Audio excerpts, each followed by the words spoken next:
So just a little bit about me. I am the founder and executive director of Mentor Me Collective. We exist to empower first generation individuals who are looking to pivot or continue their growth in technology. We do that through education initiatives. We'll do that through mentorship initiatives and events.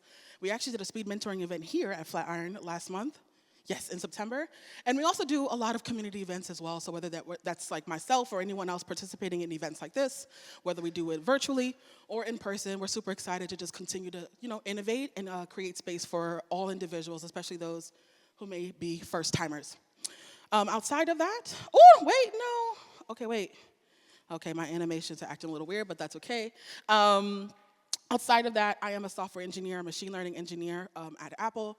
I specifically work on our payment products. So if you use an iPhone and you use Apple Pay, my team works on that. We also work on the Apple Card and Apple Cash. So any smart features like reoccurring payments, if you have any specific searches. So like frequently, I think there's so many different kinds of ways that you can filter in our search engine right now. We're hopefully adding some more within the next year, but that's what my team does, and just making sure that folks who are using our Apple Card are financially healthy, and if you do have any issues with making payments, we have the ability to help you with getting back on track, so super excited about that. Outside of that, I am also an advocate, and an awesome mentor. I think it's super important to create space for individuals who are, again, looking to pivot into tech. And also, just want to advocate for individuals who may be shy or may feel like I'm not sure of how to approach certain individuals or even in specific spaces. I guess, pride myself in being a champion of that. So if even after this presentation or, throughout your career, if you're looking to find someone to connect with or maybe find someone to help you connect with others, feel free to reach out to me. I'm happy to lean into that. Outside of that, I am a woman of faith as well, the Christian faith. So I just believe that in general, I just love to be a champion of allowing folks to understand too that you are here with a purpose. And as you are here sojourning this life journey, just wanting to encourage you all to know that with you being here, I understand that things may not be as exciting right now in the job market, but just wanting you all to know that if you are sojourning and if you continue to push, there is space for you and there is purpose for you as well.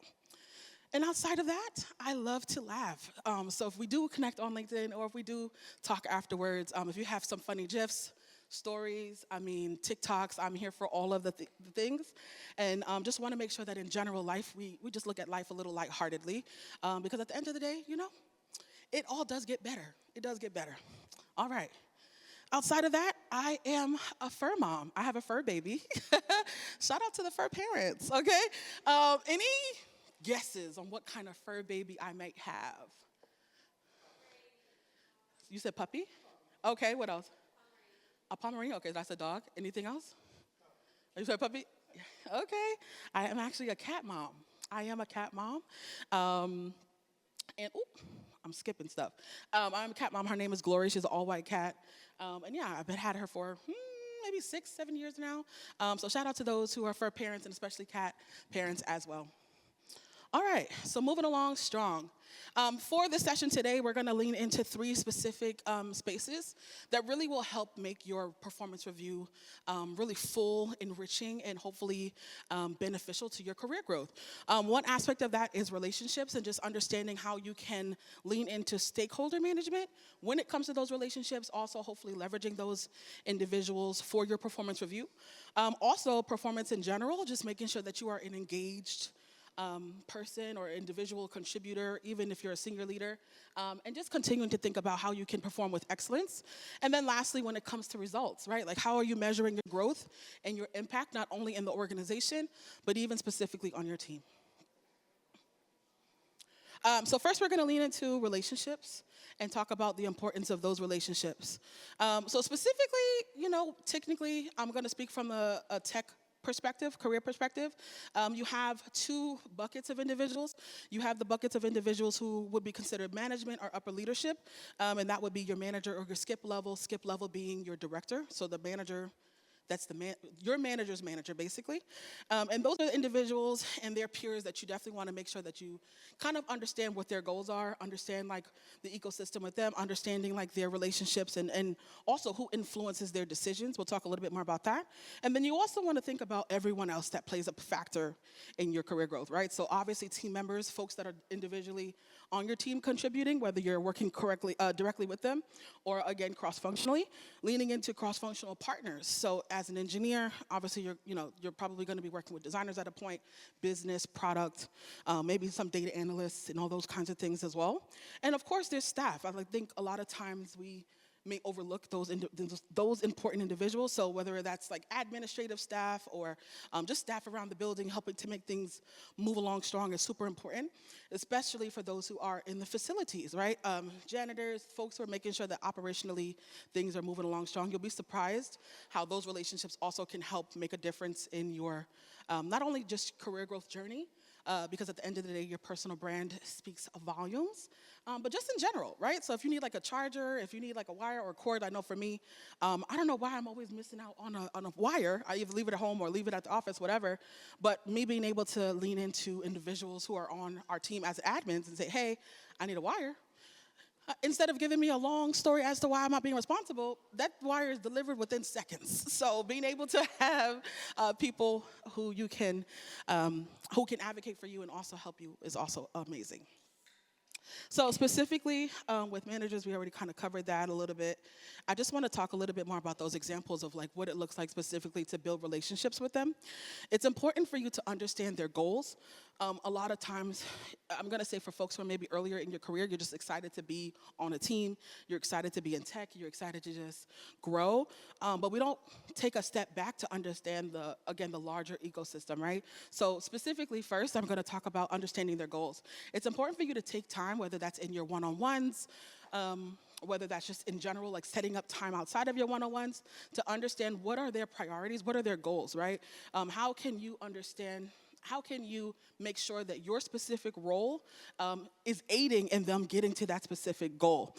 You want to make sure that you're aligning your own work with their specific, objectives as well. And like, for example, yes, like I'm, an engineer on the payment products, right? But maybe specifically there is a feature, yes, that we work on, but specifically maybe I can think about an innovative way that we can approach it, maybe with other parts of the business. Maybe we can think about pulling in other users that may be like solely users on the news app, but that may want to talk about or maybe learn about finances, right? So thinking about how we can take a step back, understand the goals of the business, the goals of your managers, helps to influence your specific role and making impact. Obviously, with that comes communication, so making sure that you're in a space to be proactive and sharing updates as well. Super important, not just on your projects, but also taking time to receive feedback. Maybe there's specific ways in which your manager might want you to approach specific things. Maybe, for instance, right, let's say during meetings for updates, you're normally chill, you're in the back, you're just listening. But maybe there's feedback where your manager's like, hey, when we talk on our one-on-ones, you bring up a lot of great insight, but you don't talk about it in meetings. I would love for you to bring this up so that we can bring in the rest of the team when it comes to how we can approach our problems differently. So this is a way that you can kind of do that as well. Obviously, if any challenges are coming up, you want to bring that to the forefront as early as possible. It's super important to make sure that you get ahead of that, because there may be opportunity, not good opportunity, but there may be an opportunity where things become to get bottlenecked, if you will. And we want to avoid the bottlenecks. So making sure that you're able to communicate that as early as possible is really cool. And also, I think it's important for you to communicate where you want to grow.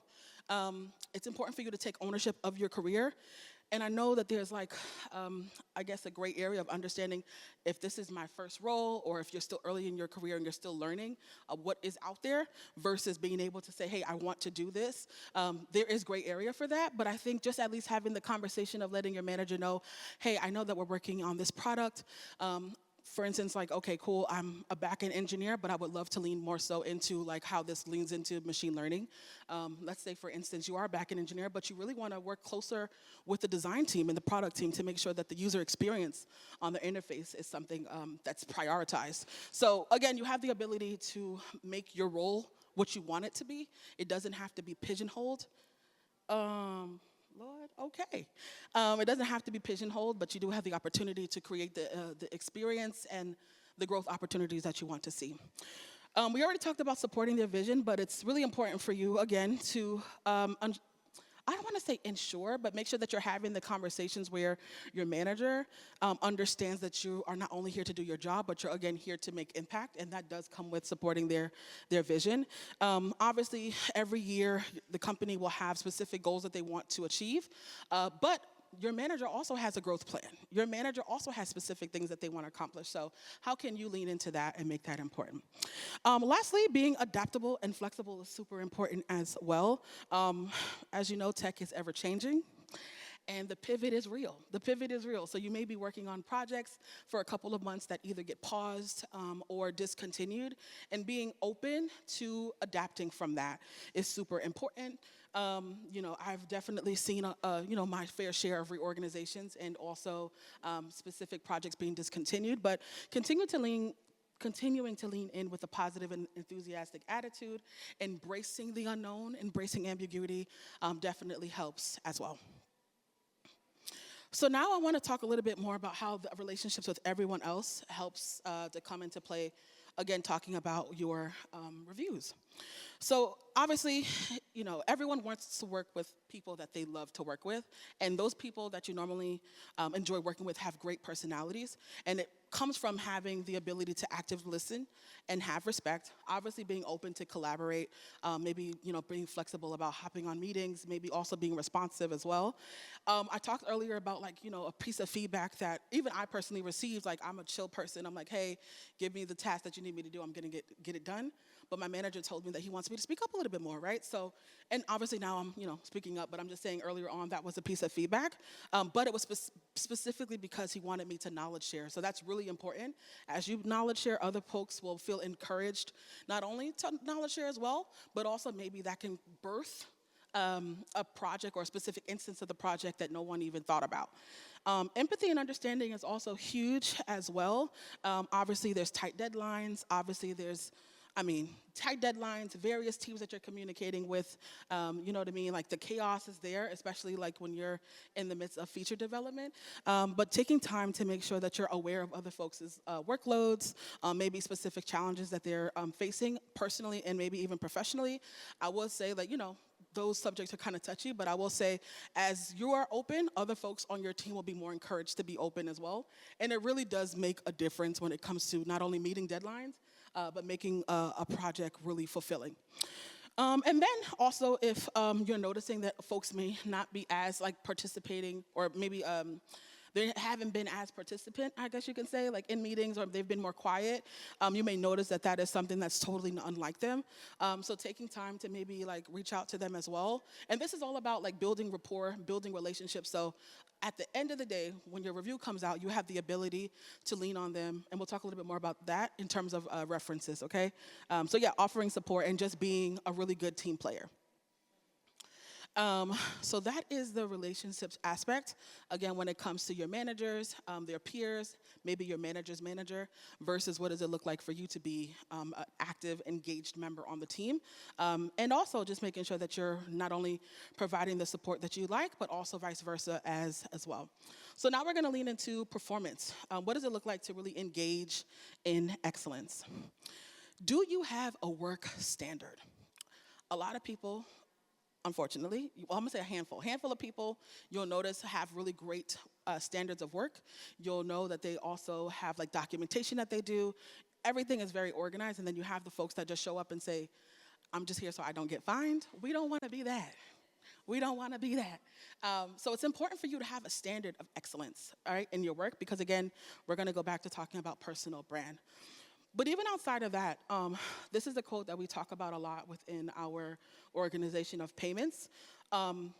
it's about being a yardstick of quality. You know, people love the iPhone, people love Apple experiences because there's a certain level of excellence. And so, you know, we talk about making sure that there's quality in that. Some people aren't used to the environment where excellence is expected, but you being an active champion of that will influence those individuals around you to want to be that as well. And so, two things lean into engaged excellence when it comes to performance. One, like we mentioned earlier, is quality, but you don't want to just have quality here and there. You want it to be very consistent. You want to have consistent quality. And we're going to talk a little bit more about that. First, for quality, it's super important for your work to foster an environment of innovation and growth. What does that mean? What does that mean? Can somebody give me an example of what maybe this means when it comes to having a high caliber or quality of work in order to make sure that the environment also continues to achieve innovation and growth? I mean, I think if you hold yourself to that high quality standard, you do influence those around you. You help to sort of improve the culture in a way. It doesn't necessarily improve, it could add to part of the culture that wasn't there before. I love that. Any other examples or thoughts? Yeah, so the question was like so for this here that mentions high quality work fosters an environment of innovation and growth, I wanted folks to give me their thoughts on that, specifically maybe giving examples of how that can be true in the workplace. Any other thoughts? Yeah.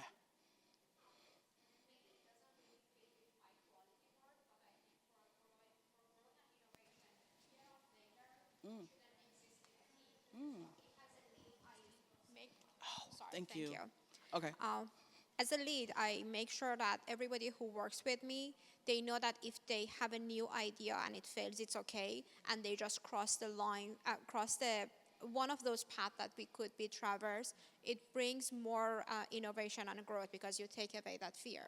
I love that. So being able to eliminate fear and being a safe space for folks who might want to approach problems maybe new or maybe just in general. I love that. Another instance of why quality is important is because as we continue to focus on delivering this excellence, right? Again, in tech, yeah, can you guys hear me here? Okay. Fostering and delivering excellence. Oh, sorry, focusing on delivering excellence. It helps to provide that space, right, to explore new ideas. That's exactly what our wonderful young woman just mentioned. And mentioned that those new ideas help with developing these cutting edge solutions as well. So excellent. Also, when it comes to consistency, brand reputation is so paramount, right? So obviously, it's always great to have ideas. It's always great to innovate. But how do you show up and make sure that that approach, or again, like what you may speak of, actually comes to life? So having that reputation that lets not only your team know, but also even your cross-functional partners know that you have the ability to be dependent, for them to depend on you as well. Outside of that, you want to be known for the quality, right? Again, being a reputable and reliable partner is always great. And here are some examples of what that may look like. So obviously outputting high quality work means that you're producing or maybe meeting or exceeding the expectations of those around you. But what does that look like? You have to know what the expectations are in order to know if you're exceeding or meeting them. That goes back to communication with your stakeholders and also with your managers or even their peers. Also continuous improvement.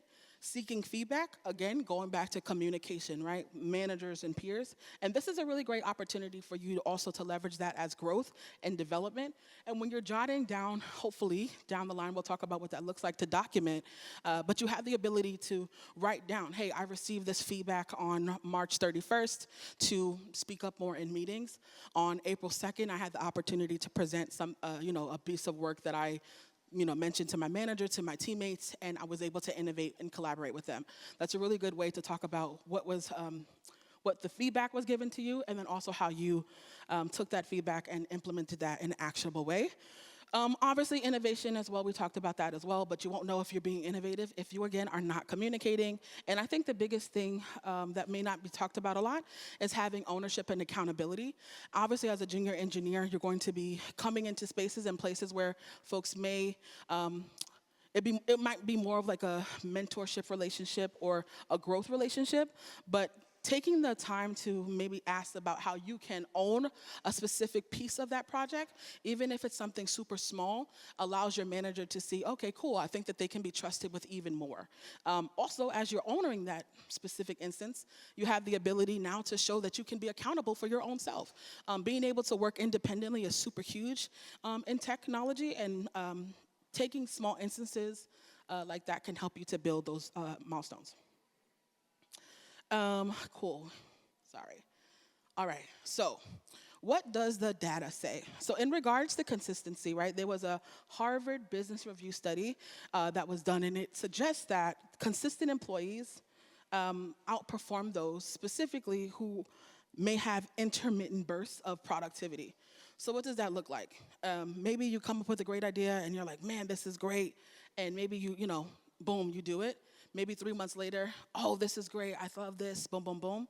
But we're realizing here from this study that, again, those folks who are maybe slow and steadily being consistent, to be honest, is winning the race. So I just want to just point that out here as well. Outside of that, we talked about feedback, and there was a study that was done with Culture Amp.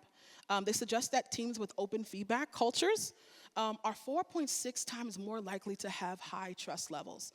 So this goes back to making sure that not only are you a valuable team member, but other people around you feel that way as well, and that's going to come with you continually being open to feedback, and communication is obviously the force of that. Attention to detail is super huge. Again, that goes back to being a person of quality, a yardstick of quality. And Stack Overflow actually had a study that suggests that in tech roles, as engineering development and software development or engineering, employees with attention to detail reduce errors by 50%. And if anybody understands what that is, especially when you're working on a large scalable product, we hate when we push code into the main base and all of a sudden when you pull down changes, there are errors. We do not, I know, Lord, I get so frustrated there with that. Making sure that you have space to ensure that you specifically, the work that you own, is not a part of that. And also taking time away from, again, the work that we could productively be doing at the next step and the next step. You want to make sure that you are having attention to detail. So even down to the warning messages, I work in Objective-C and Swift. Warning messages, maybe, the yellow flags, and obviously the stoppers are the red warning messages. Sometimes I find that folks are like, hey, it's yellow, it's still working, I'm going to push it, but you never know how that specific instance is going to affect code down the line, which now it turns from yellow to red, okay? And lastly, when it comes to growth, it's important for you to have that growth mindset. Microsoft had an internal study, and they mentioned that employees who believe that their skills can be improved with effort outperform those who have a fixed mindset. So it's super important, again, to be adaptable and flexible, I think in this instance, especially when it comes to product delivery. And again, when it comes to even your personal specific goals for learning and development as well, because obviously there are technologies that come out honestly every day. And sometimes, yes, those technologies will be adapted by your teams, but sometimes they won't be adapted like specifically in that instance. But just having knowledge around what those technologies are provides space for you to be able to communicate this in meetings that potentially will have some kind of ability for impact. Okay, cool. Cool. And lastly, but not least, we have growth and impact. Cool. Results are super huge. We talk about that a lot, being results driven, especially when it comes to making sure that we're meeting our goals. So being a results oriented employee is really the driving force behind any technology or tech company success. And that looks like it comes up in three ways, right? We want to make sure that individuals specifically are committed, right? Committed to delivering meaningful experiences or outcomes, committed to fostering innovation, and committing, again, to meeting customer needs. Those are the top three. And again, that's what's going to help you to go from does not meet, meets expectations, or even surpasses. In order to do that, that helps us, no, when you do that, I should say, that does help for the organization at whole, but even specifically your team, to be able to have a sustained amount of growth and also a sustained amount of excellence. So what does that look like over the course of a year, right? 365 days. We want to make sure that you have space to build this habit to log your progress daily. I know that's probably a lot to go from 0 to 100, but I even say like maybe start off with doing weekly recaps. Starting maybe on Fridays every week, you recap the work that you've done. If you're an engineer, like how many pull requests were you able to complete?